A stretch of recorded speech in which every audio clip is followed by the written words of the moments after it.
Greetings, everyone. Thank you so much for joining us tonight on Hearts and Heels. I'm your host, Shay Robinson. And remember, you're listening to the radio station WVAS, and you're listening to the show that lets you know we talk about everything from your heart to your heels. And right here, we're looking for you to have a healing place for your heart. Thank you for tuning in tonight. Remember, you can always connect with us at Hearts and Heels, the number one. That is on social media. That's from Facebook, Twitter, Instagram, all those great places. Listen, make sure you connect with us because we want to hear from you and we want to get to know you. And you can always call into the station if you have questions.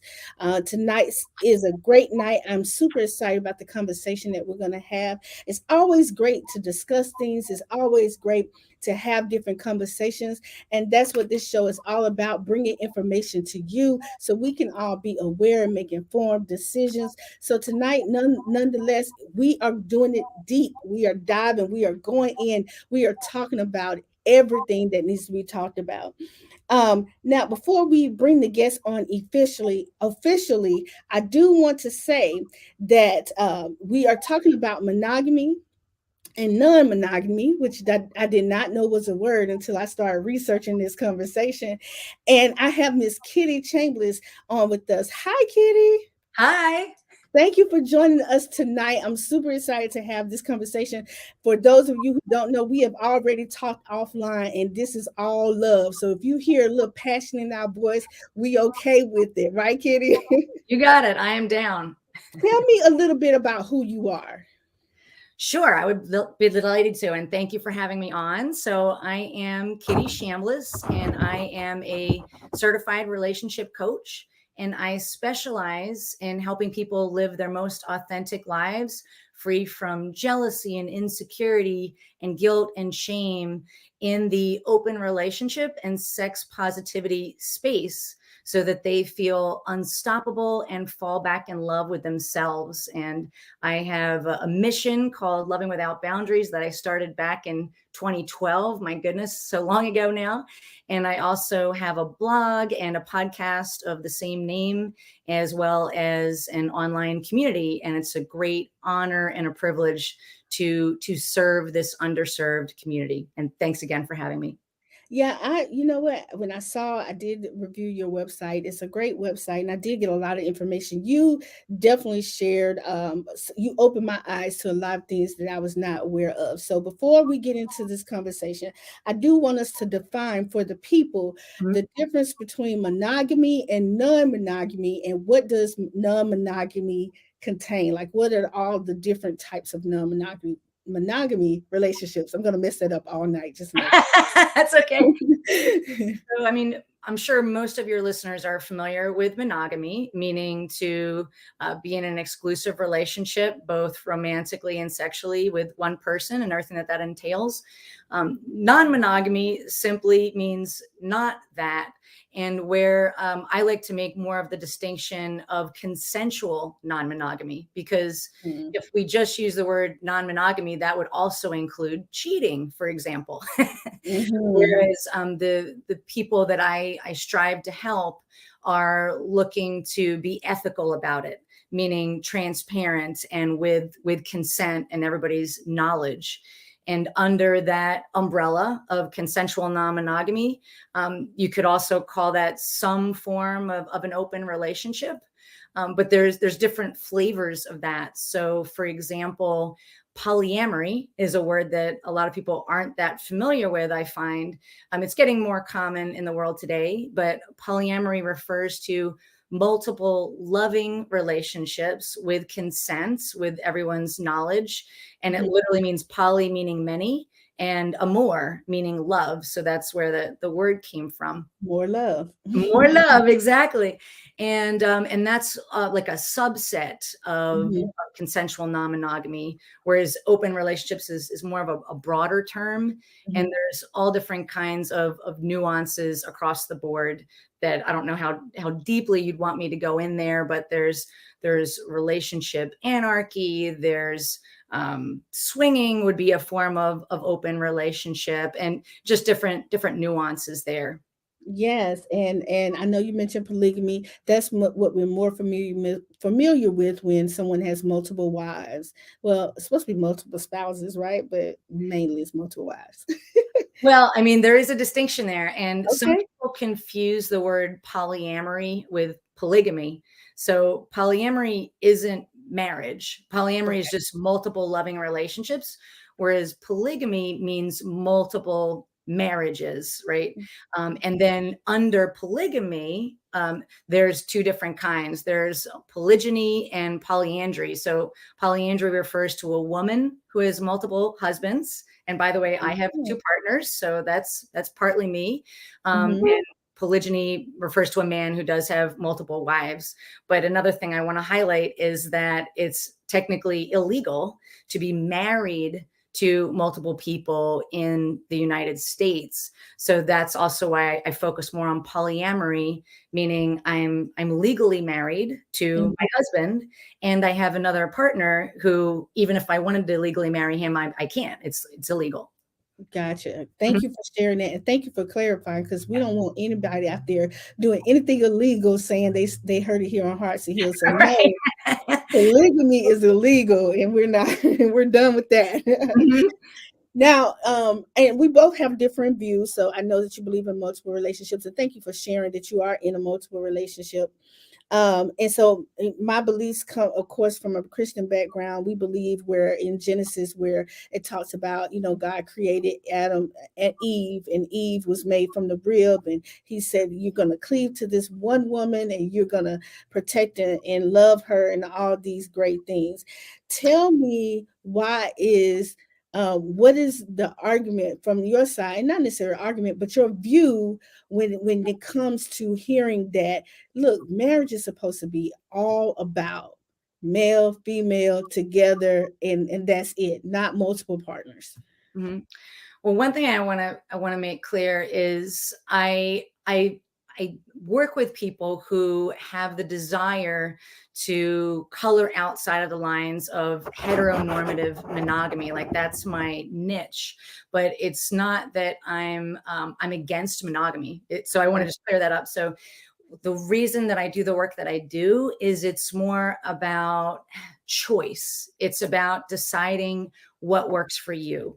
So Mhm. if monogamy works for you, if that lines up with your belief systems and your values and it feels good in your heart and in your body, that's wonderful. So what I do is not anti-monogamy. So I just want to put that out there. Gotcha.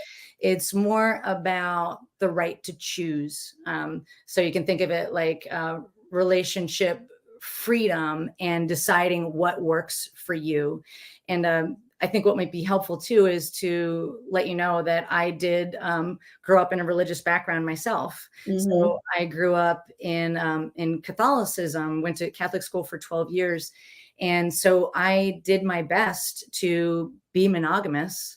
And honestly, it just didn't really work out for me. I found that I wasn't very good at being monogamous.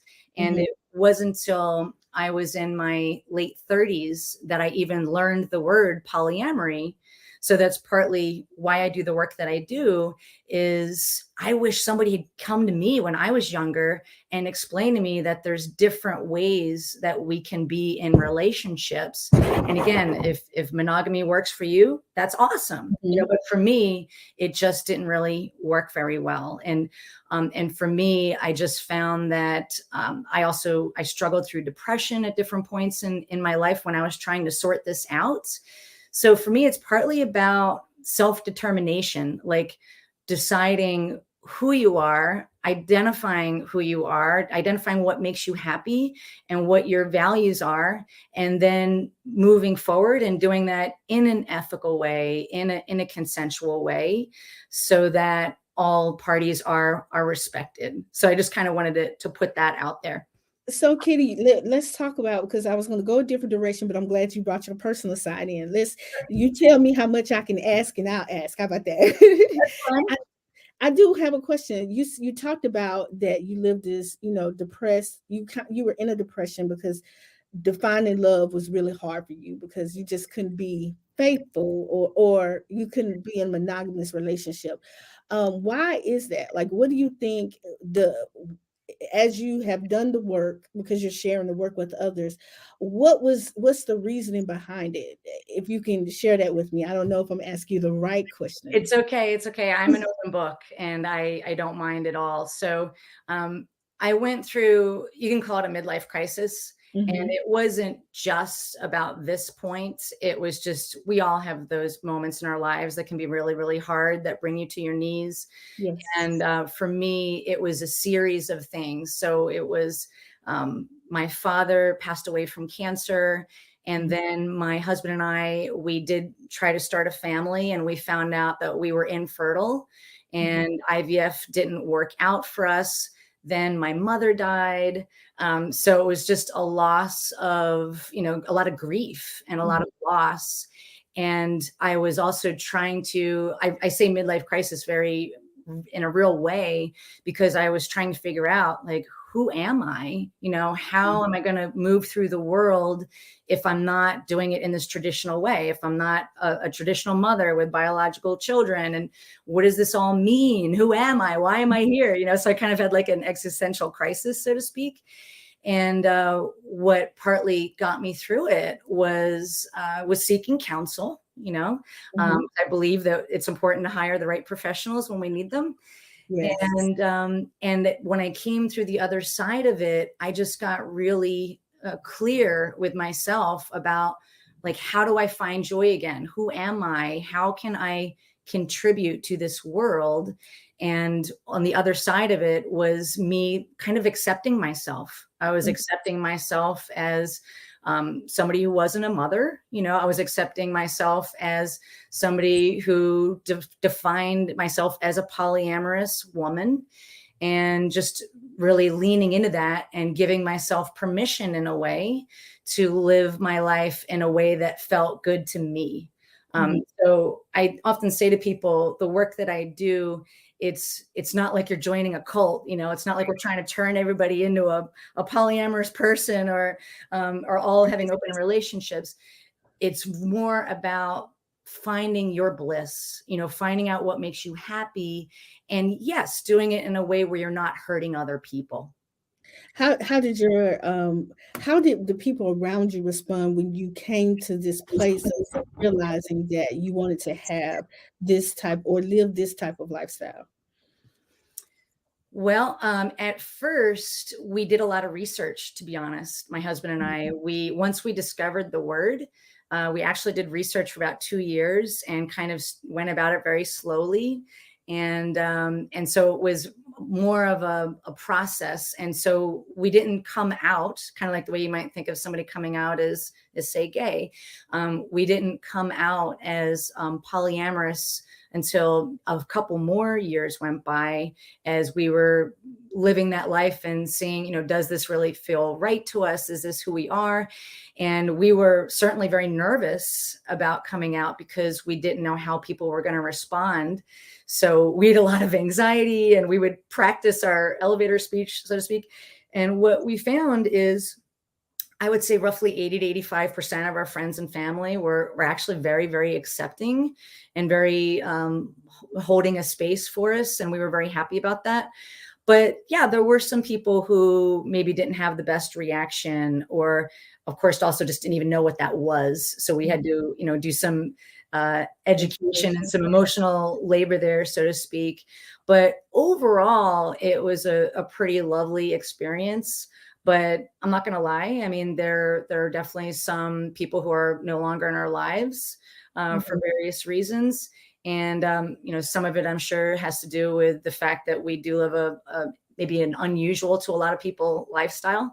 And some of it has to do with that our lives just look a little bit different, because a lot of our friends are monogamously married with children.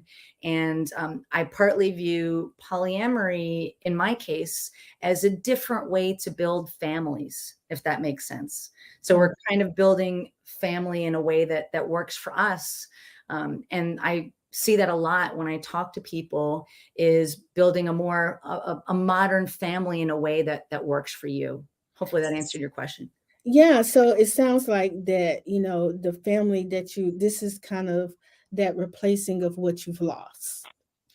In some ways, and it is also who I am, you know what I mean? So Mhm. it's kind of both. I would say it's really both. And me, again, coming to that place of self-acceptance and following my bliss and what makes me happy, and doing that. I'm lucky in the sense that when I met my husband, we've been together 18 years and married for 15 now. We were able to grow in the same direction together, side by side. So I feel really lucky, and I know that doesn't always happen for other people.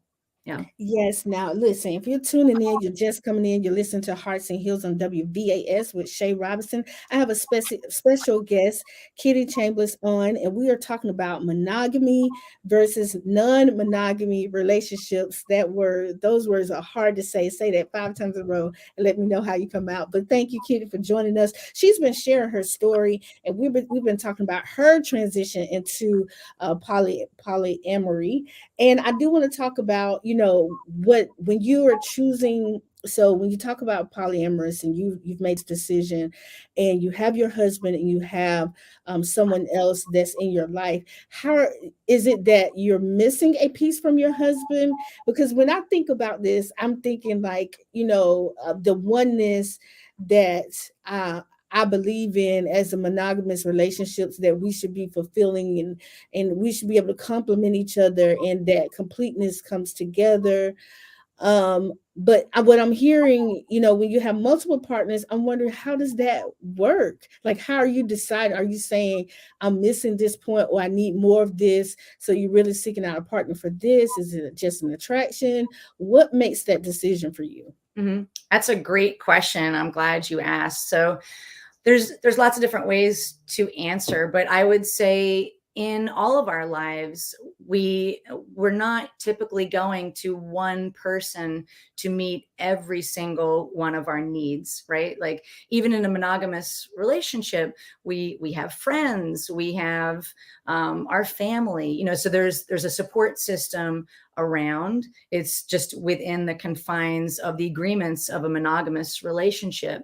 And so I would really kind of move that over in this conversation as well, in the sense that, a great metaphor I use sometimes is, we all have various friends. Like, we might have multiple best friends or multiple close friends. We may go to the mall with this friend, and with this other friend, maybe we like to go bowling, right? So you're kind of enjoying different activities with different people, and you don't love either one of them less.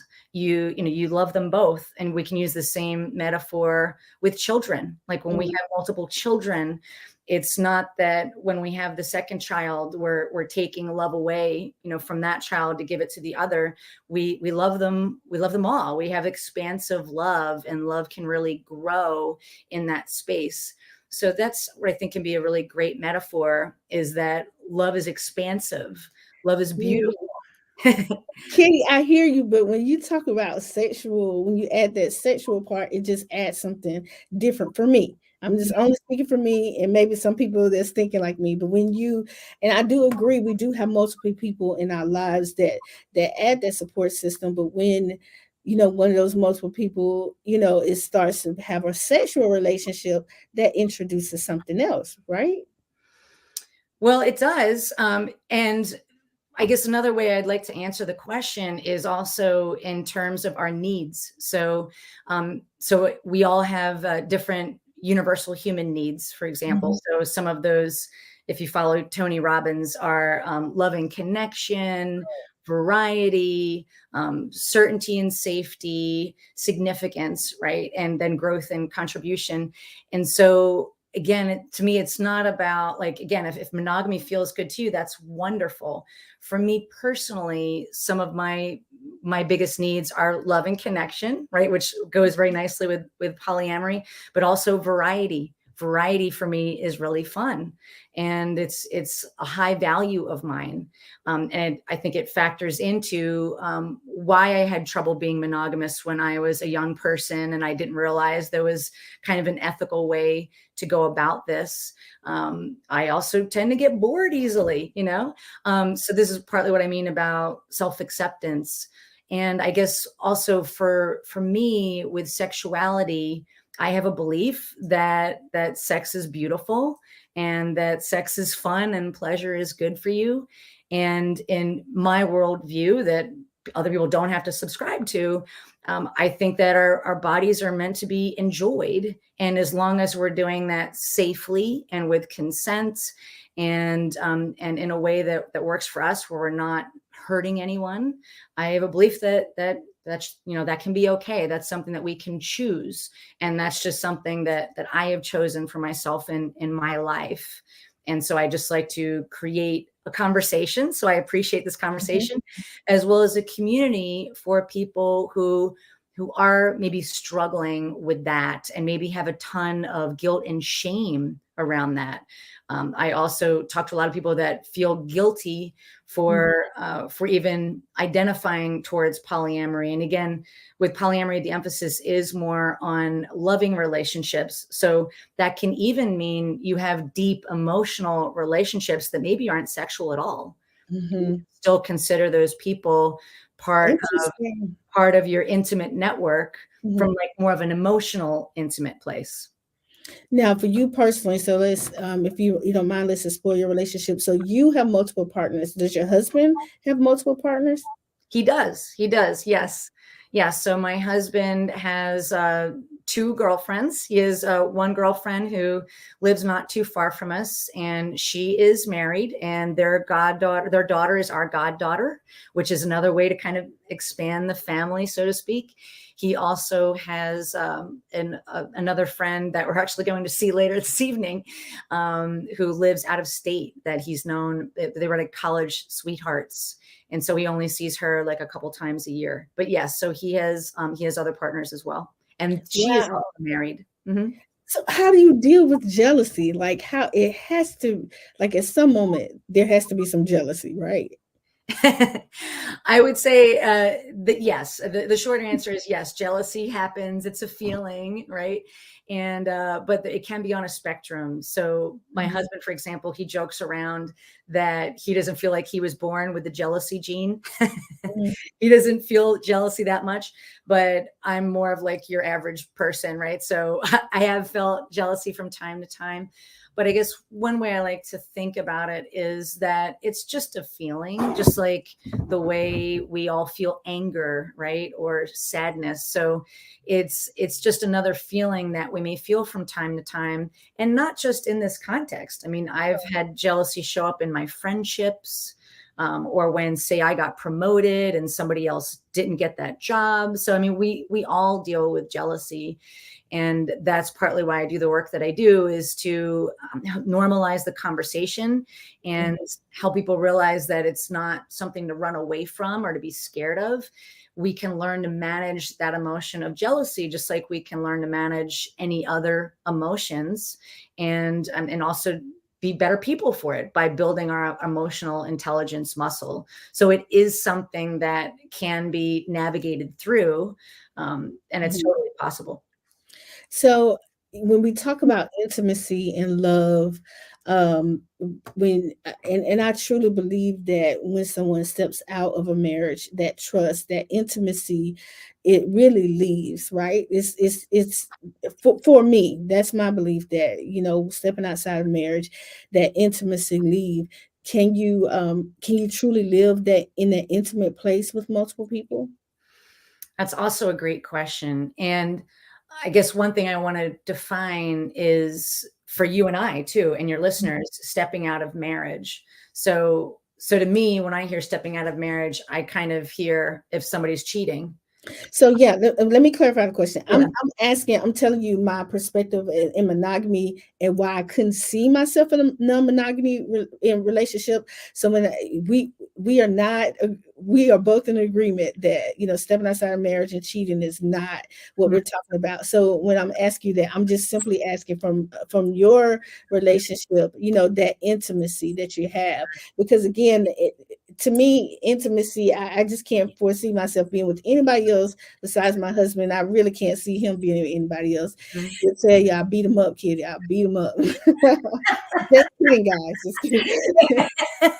So when I think about that intimacy, that I feel like only we share, and to know that, I guess my question leads to, how comfortable is it, or what is it?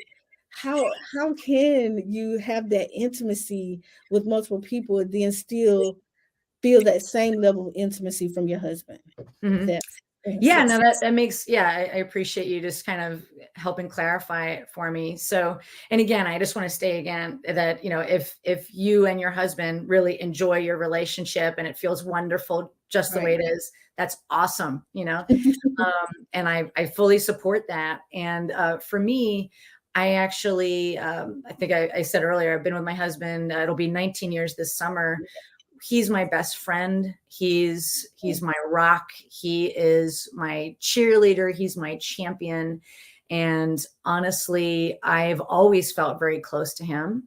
And everything that we've been through, the good, the bad, the ups and the downs, the loss, that we've experienced, and all the rewards, I feel like all of that has just gotten us closer and closer. Mm-hmm. So I don't feel there's really ever been a loss of intimacy, both emotionally and also physically.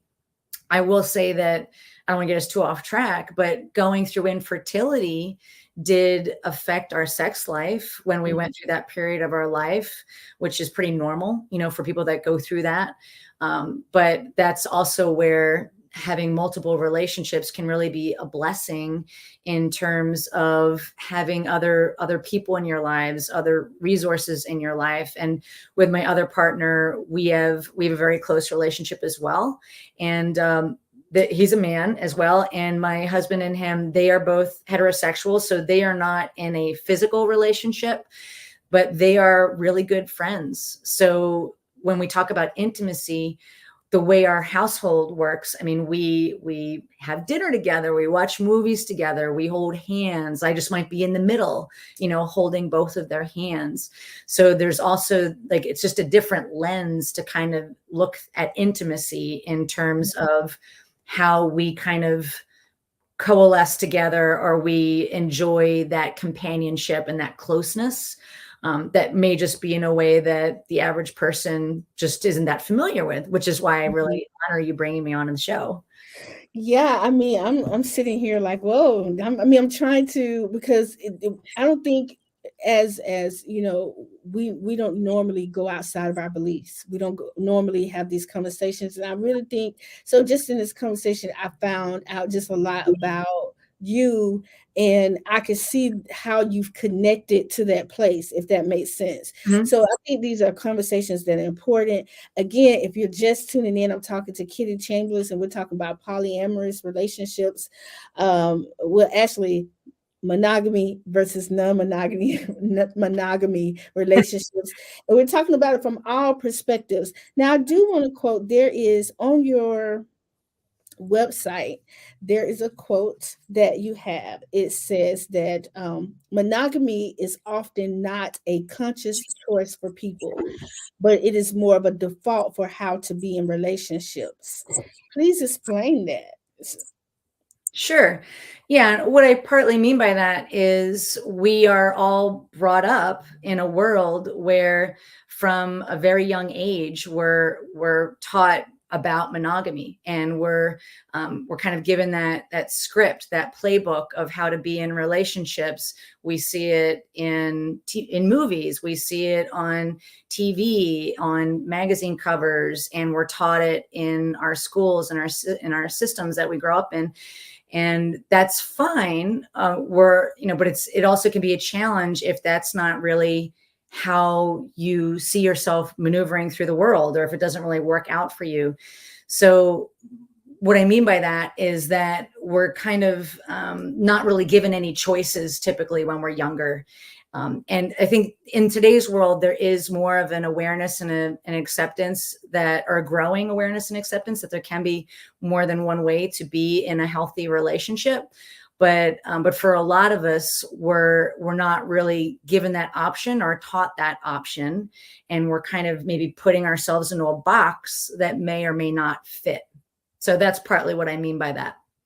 So, could it be that some people are escaping, like when they choose this lifestyle? Because one person that I know of, and this is one of the reasons why I wanted to have this conversation, because I wanted to talk about the non-monogamous relationships. Because over the years we have heard men, they cheat and they say, "Oh, I just can't be with one person."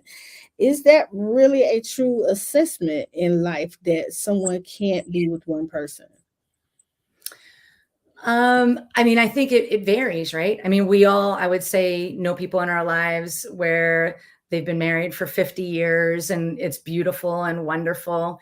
And we all know people in our lives who are maybe like a serial monogamist, where Mhm, they're in a monogamous relationship, then they're not, and then they are again, and then they're not. So in a way, that's serial monogamy.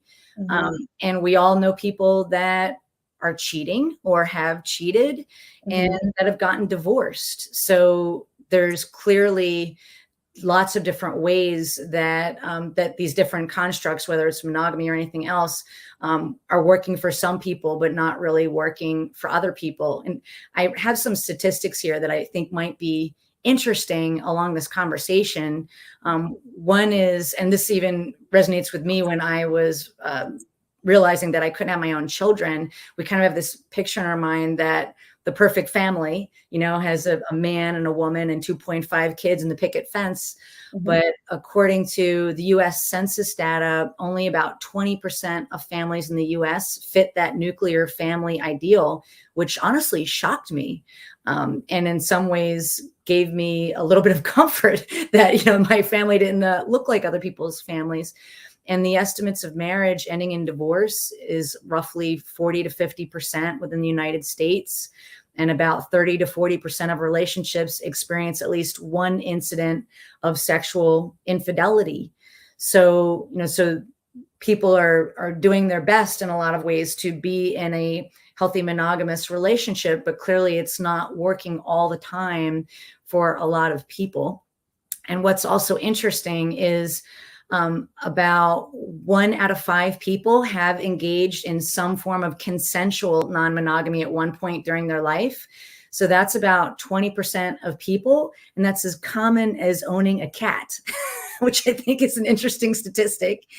And about 1 out of 20 say that they're currently in some form of consensually non monogamous relationship right now.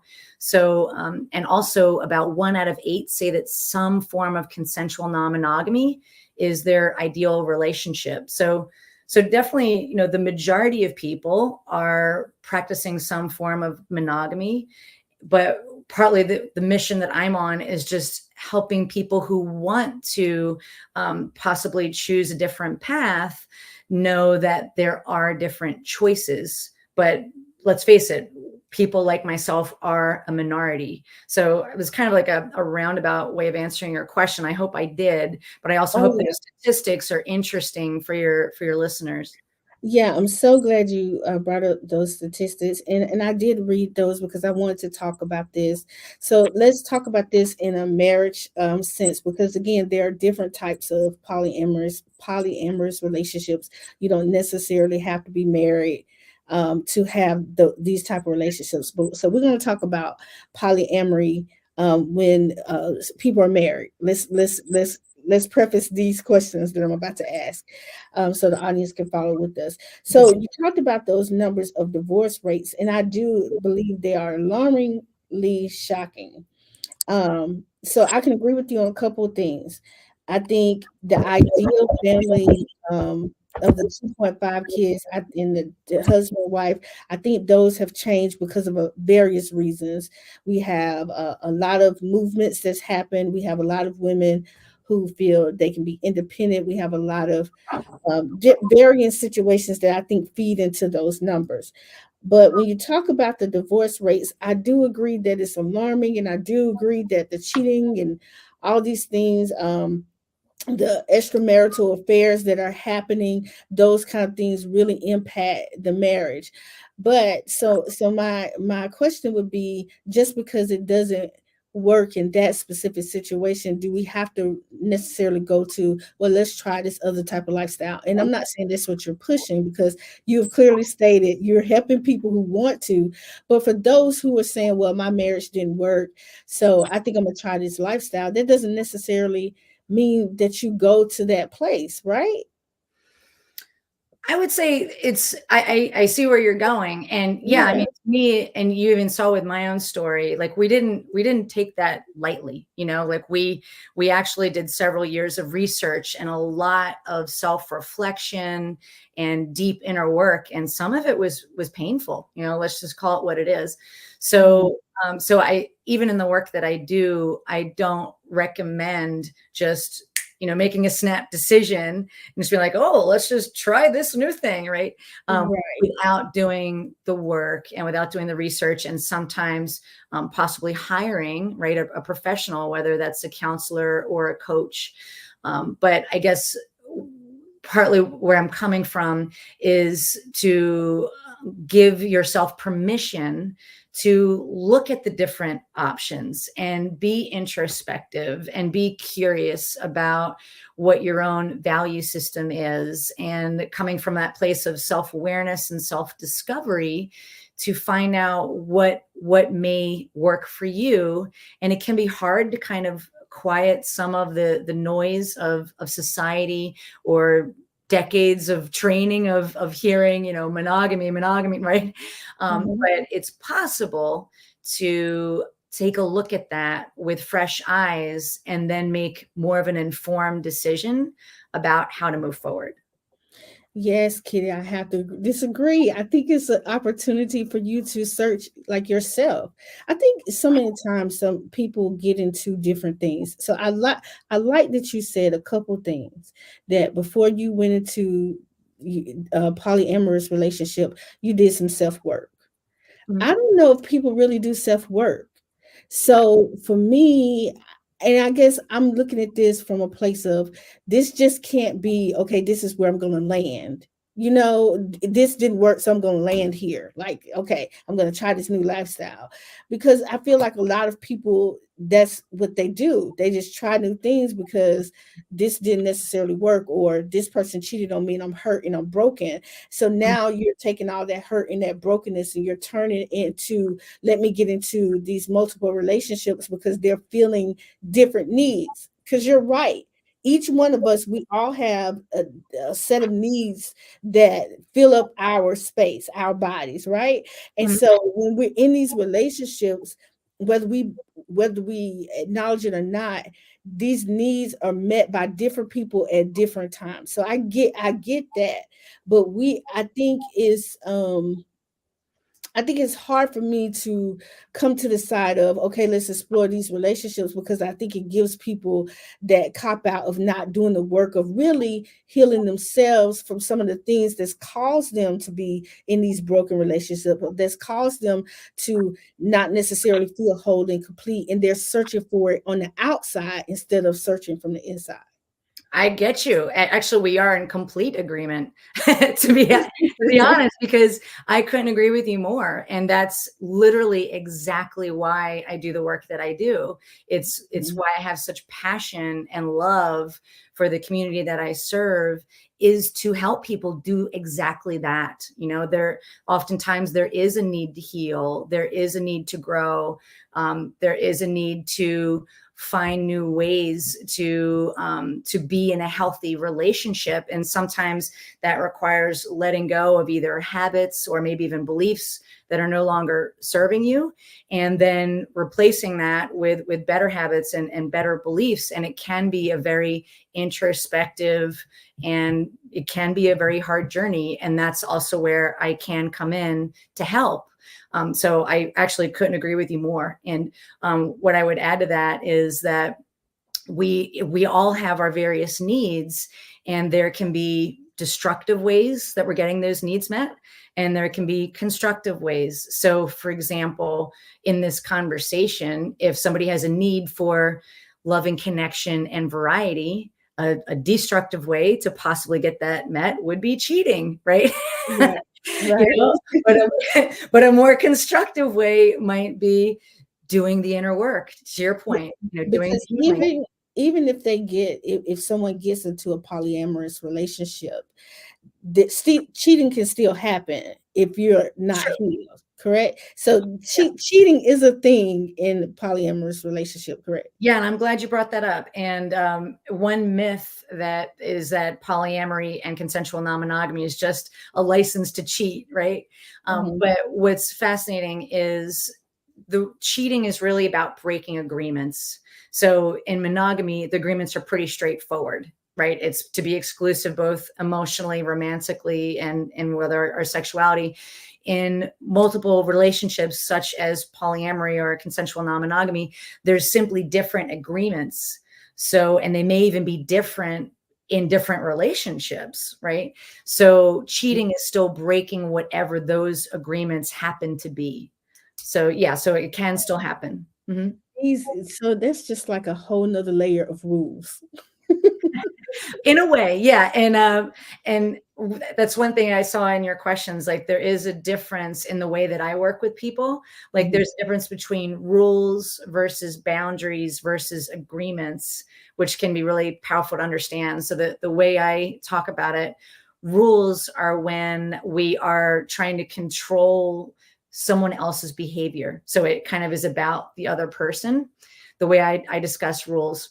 Whereas boundaries are more about you, like you understanding your values, what you're willing to tolerate and what you're not willing to tolerate, and giving the other person a choice. You can either honor these boundaries or not, and then I get to decide what to do after that. Right. And then agreements are the way I like to talk about what we're setting up in our relationships, meaning that we're putting both of our needs on the table.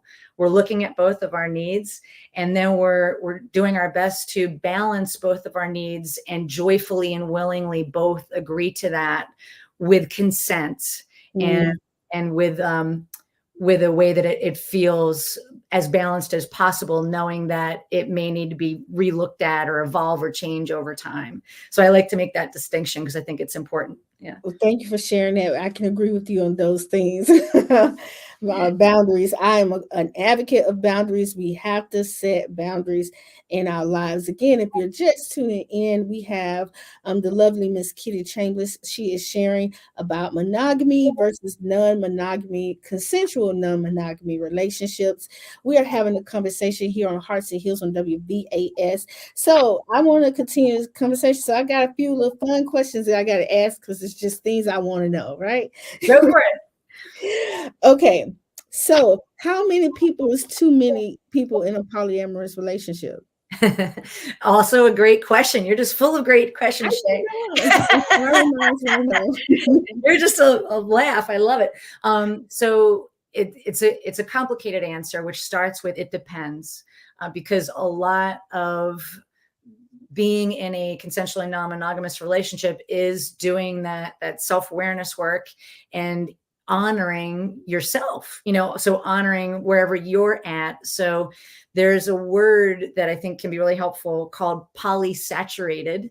And polysaturated means when you feel you've kind of expanded as far as you can go, where maybe you've maxed out how many partners that you feel you can be in a healthy relationship with, give them your time and your attention where it feels good to you. And you also have enough time for your own self-care, making sure that you're taking good care of yourself. So I would say the answer would depend on each individual person. So, for example, in my own life, I live with my two partners. So I have two full-time partners. And for me, that's about as much as I can handle in terms of really being there, having them be part of my family. But I am a former cheater. So I like to describe it that I like the door kind of open so that I can openly talk about if I find somebody attractive and I don't have to feel guilt and shame around that. Or if an emotional connection does spark, I can explore that if I want to, but I'm managing my own time and my schedule. And on my podcast, I interview lots of amazing people. And I've had people come on my podcast who maybe have 7 or 8 partners, is probably the most I've ever heard. But Wow. what's interesting though is out of those 7 or 8, maybe one lives with them, maybe two live in their town, two others maybe long distance relationships that they only see perhaps once or twice a year. And they may have somebody that they consider a partner that they don't have any physical relationship at all. They just are like, that's my sister. That's my family right there. I talk to them every day over text. I would lay in front of a train for them. They're part of my family, so that what's great is the freedom to be able to describe how these relationships work for you in a way that feels good for you. So polyamorous is beyond, it's not just having sexual relationships. It's about having just those connections, those intimate connections with people. Yes. Yeah. So polyamory definitely is a focus more on those intimate and emotional connections. And yes, there can be sex involved too, but meaning it's more of a focus on having those intimate connections in a way that works for you. And I can give you a quick story to help explain it, which is that I have a girlfriend, a friend of mine, and she lives out of state from me, and where she's at, a lot of her girlfriends have some jealousy, right? Like they have some insecurities is another way to say it. And so she doesn't feel like she can be very close friends with their husbands, partly because they may read that the wrong way. And she told me that one of the things that she loves about my husband and I is she has a very deep emotional bond that's literally just emotional with my husband that she feels she cannot have with her other friends' husbands. And it's partly because there is a blurred line there, and there is an acceptance that their friendship can go as deep as it wants to go. Does that make sense, the way I described that? It does. So two things. Because I do get it. But in a normal sense, I think women are protective because of the tendency of those relationships to go to a sexual place. And I guess we call that emotional cheating when they start having these connections and they have a desire to want to talk with them. So I get it. It's just I guess I'm thinking about this whole entire experience more in a sexual, because to me that's more defining. But there is emotional cheating. That is when you have placed your emotions with someone else. You may not have a physical relationship with them, but you're having an emotional relationship, which is sometimes more or more damaging than the actual physical, just depending on who it is. Okay. Now I do have another question. Mhm. All right. Do you share your lives? Like, do you share what you do with like your husband? Do you share with your husband what you do with your other partner? I would say it's another situation where it's at that person or those people's comfort level. Gotcha. So yeah, so you can think of it as I guess one way to think of it is that we're people too. Like we're not Martians, right? So so like we talk I about. don't know, Kitty. I don't know. I don't think I have some like crazy things sticking out of the top of my head, but just meaning like we talk about normal everyday stuff. So I might say to my husband like, hey, we're gonna go out to dinner tonight. Do you want to come? Or we're gonna go to Renaissance Festival. I know you hate that, so we're gonna go do that today. So we'll just have those kind of normal conversations. And in terms of if part of the question is about what happens behind closed doors, that's partly at everyone's comfort level. Like I view it partly about, and that can also be part of your agreements. Like your agreements can be, hey, I want to know this much information and no more, or I want to know everything, are you comfortable telling me that? But part of it is also about the difference between privacy versus transparency. So with Mhm. transparency, it can be very important in an open relationship to build trust, to have that honesty and that integrity and that transparency. But it's kind of a balancing act with privacy and honoring each person's privacy. So it's definitely a balancing act is the way I would describe that. It's a lot of emotional intelligence. Like you guys Yes. have very high level emotional intelligence, because this just seems like so much. We say we want a simple life, but I guess in every situation simplicity is different for everybody else. Mhm. So you've been great sharing all these you've been answering all my wonderful questions. And the last few things I want to talk about, because we're almost, believe it or not, we're almost done. I know you've enjoyed this conversation, Kitty. We have to talk offline. But let's talk about some misconceptions. So Mhm. I did some research, and so one of the things is, a lot of people just said, this is very similar to swinging. And you mentioned that earlier as one of the types of non-monogamous relationships. This is just swinging, and this is giving somebody a reason to become a swinger. What are your thoughts, or what do you say to those who feel that this is just another form of swinging? Swinging is a form of consensual non-monogamy. So as long as it's two adults who are on the same page about it, and again, they're doing it in an ethical manner, I guess part of it is, so what? If it's two consenting adults, Do go whatever. be swingers. And if swinging's not your thing, don't be a Do swinger. it. That's true. Don't be a swinger if this is not your thing. Yeah, exactly. So believe it or not, I did read that some people think living a non-monogamous lifestyle is a disorder.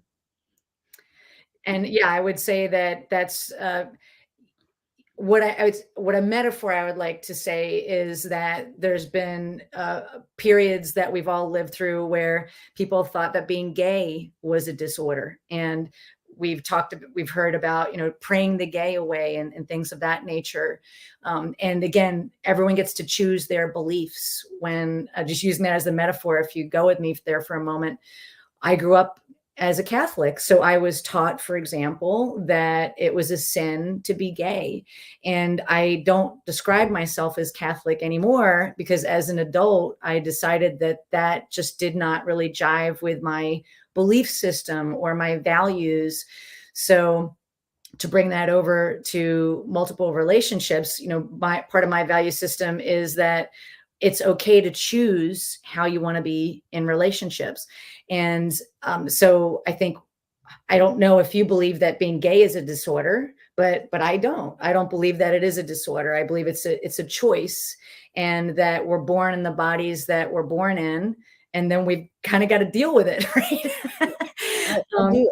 I'm with you in that sense. I do believe that it's a choice. I don't know if I believe anything deeper than that.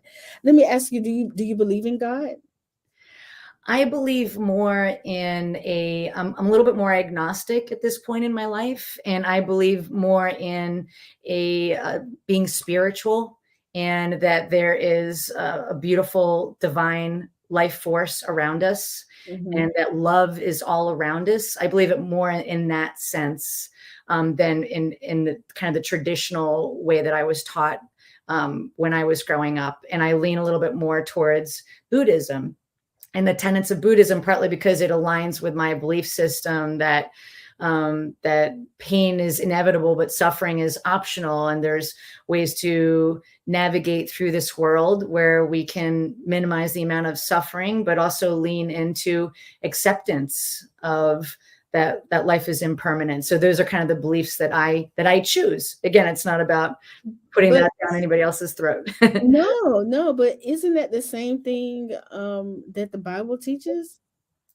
What you just said? I mean, because God is supposed to be about love, and I'm only challenging you only because I love these conversations. That's But okay. God is a God of love. We see it through the Bible. God is a God of second chance. He's a God of free will. Mhm. He didn't make anybody do anything. People have choices to make decisions. I'm a firm believer that everybody make the choice to live their life, and that you have to, whatever those consequences are, good or bad, that's what you choose to Sure. decide. So if God is representing all the things that you believe, is it that the traditional sense of God that you've been taught makes you run away from saying God, or You're just in this place of your life. Well, no, I guess for me, I don't know if you're like a Monty Python fan, but I guess I don't really have a belief that there's this man with a gray beard in the sky, you know.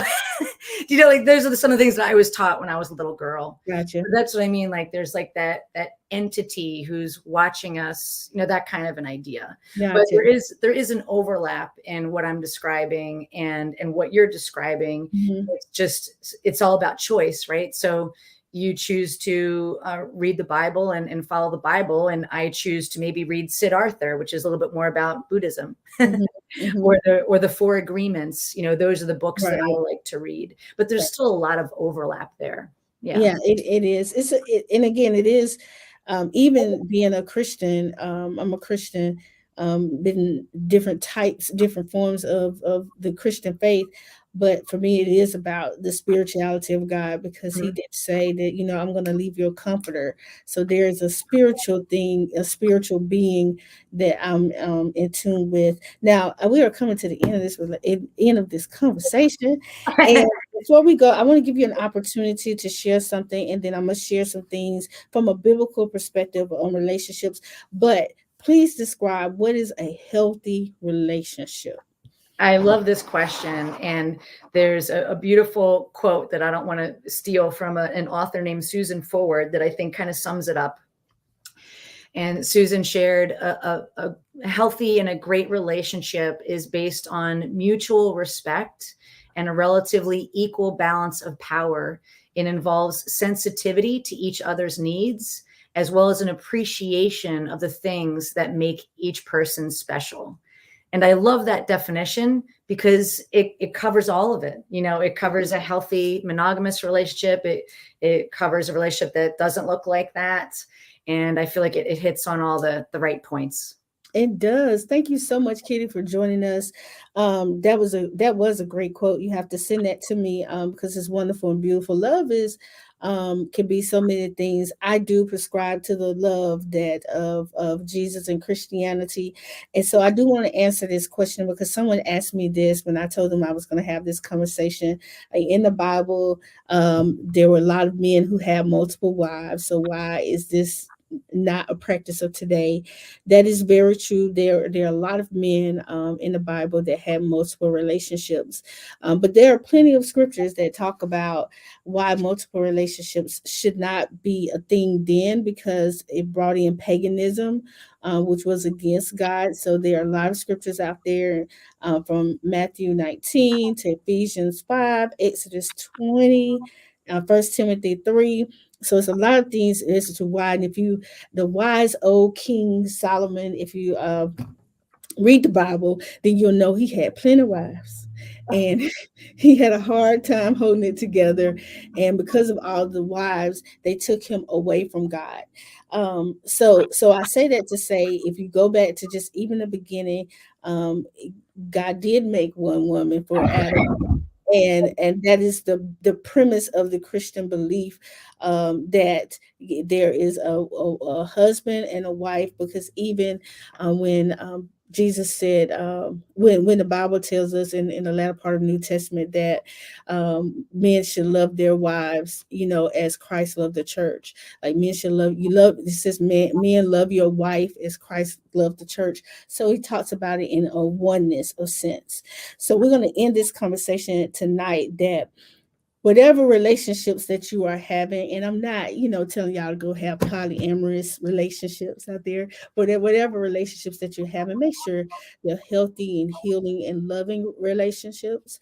For the believer, you really have to go to God to make these decisions. Do not make them in your brokenness, in your hurt, in your pain. Make decisions in healthy places, because sometimes it's just healing is all we need. Forgiveness is all we need. Joy is all we need. Love is all we need. So go get some of that before you make your decisions. Listen, thank you for tuning in tonight, Kitty. Thank you for coming on again. We had to change a few schedules around, but I appreciate you making the time for us. Remember, we'll be back here, same time, same place. Definitely not the same way next week. It only gets better from here. So Whatever you do it with all your heart. And if you can't put your heart in it, put your heels on it and walk away from that situations. Love you guys. See